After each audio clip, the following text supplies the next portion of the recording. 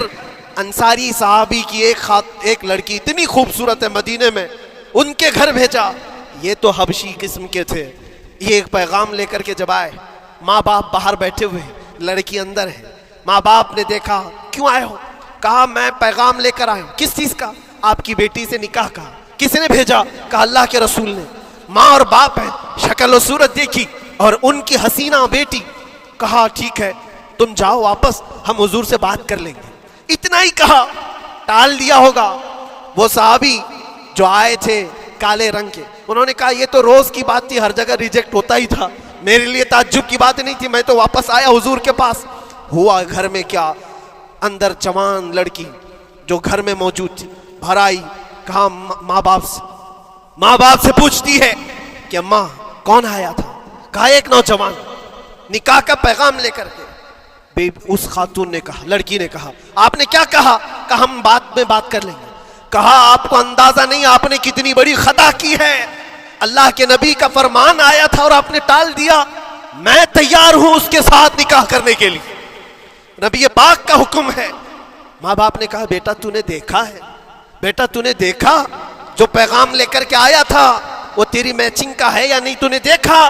اس نوجوان نے کہا، اس لڑکی نے کہا میں نے پیغام لے کر آنے والے کو تو نہیں دیکھا، آمینہ کے لال کو تو دیکھا ہے، جس نے پیغام بھیجا ہے اس کو دیکھا ہے، اس کے حکم کے بعد پھر کسی کو دیکھنا بنتا ہی نہیں ہے۔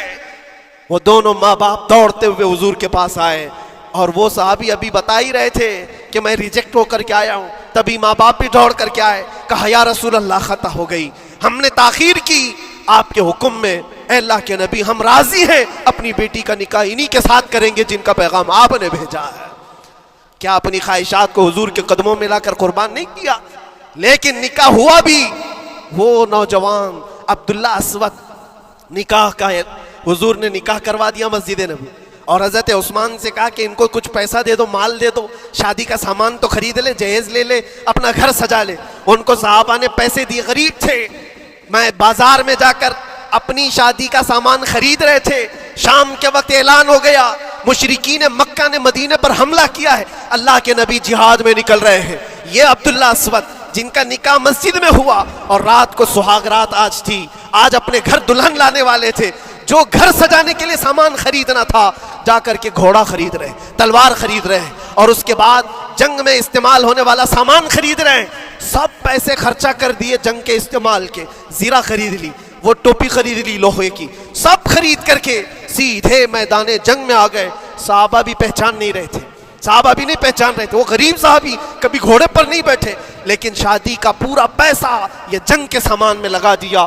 اور جب جنگ شروع ہوئی احد کی، میدان جنگ میں جب صحابہ لڑ رہے تھے، حضور پاک پوچھتے اپنے صحابہ سے، یہ ایک جوان ہے جو پورا چہرہ ڈھکا ہوا ہے، گھوڑے پر بیٹھا ہے، جوان مردی کے ساتھ لڑ رہا ہے، اے میرے صحابہ جانتے ہو کون ہے یہ؟ صحابہ غور سے دیکھتے اور کہتے یا رسول اللہ یہ مدینے کا نہیں لگتا، ہمارے آپس کا نہیں ہے، کہیں باہر سے آیا ہے۔ حضور نے فرمایا جا کے غور سے دیکھو، اس کی کالی کالی کونیوں سے میں پہچان رہا ہوں، وہ میرا عبداللہ اسود ہے، آج میں نے اس کو شادی کے لیے پیسے دیے تھے، وہ سارے پیسوں سے یہ جنگ کا سامان خرید کر کے لایا ہے۔ شام ہونے سے پہلے خبر آئی عبداللہ اسود کو ظالموں نے شہید کر دیا تھا، قتل کر دیا تھا، اور وہ مٹی میں گرے ہوئے تھے۔ حضور خود چل کر کے آئے، عبداللہ اسود کے پاس آ کر کے بیٹھتے ہیں اور سر اٹھا کر کے اپنی گود میں رکھتے ہیں، چہرے سے دھول کو صاف کرتے ہیں، اور پھر فرماتے ہیں اللہ کے کچھ بندے ایسے ہیں جو اللہ سے کیا ہوا وعدہ پورا کر کے دکھاتے ہیں، ساری دنیا ایک طرف، فرمان مصطفیٰ ایک طرف۔ میرے عزیزوں، یہ خواہشات کی قربانیاں ہیں جب جا کر کے ایمان تکمیل پاتا ہے۔ بس اخیر میں اتنا کہوں گا، ہمارا ایمان صرف اتنا ہونا ہے، انہیں جانا انہیں مانا، نہ رکھا غیر سے کام، للہ الحمد میں دنیا سے مسلمان گیا۔ اٹھو قوت عشق سے ہر پست کو بالا کر دو، دہر میں نام محمد سے اجالا کر دو۔ وآخر دعوانا الحمدللہ رب العالمین۔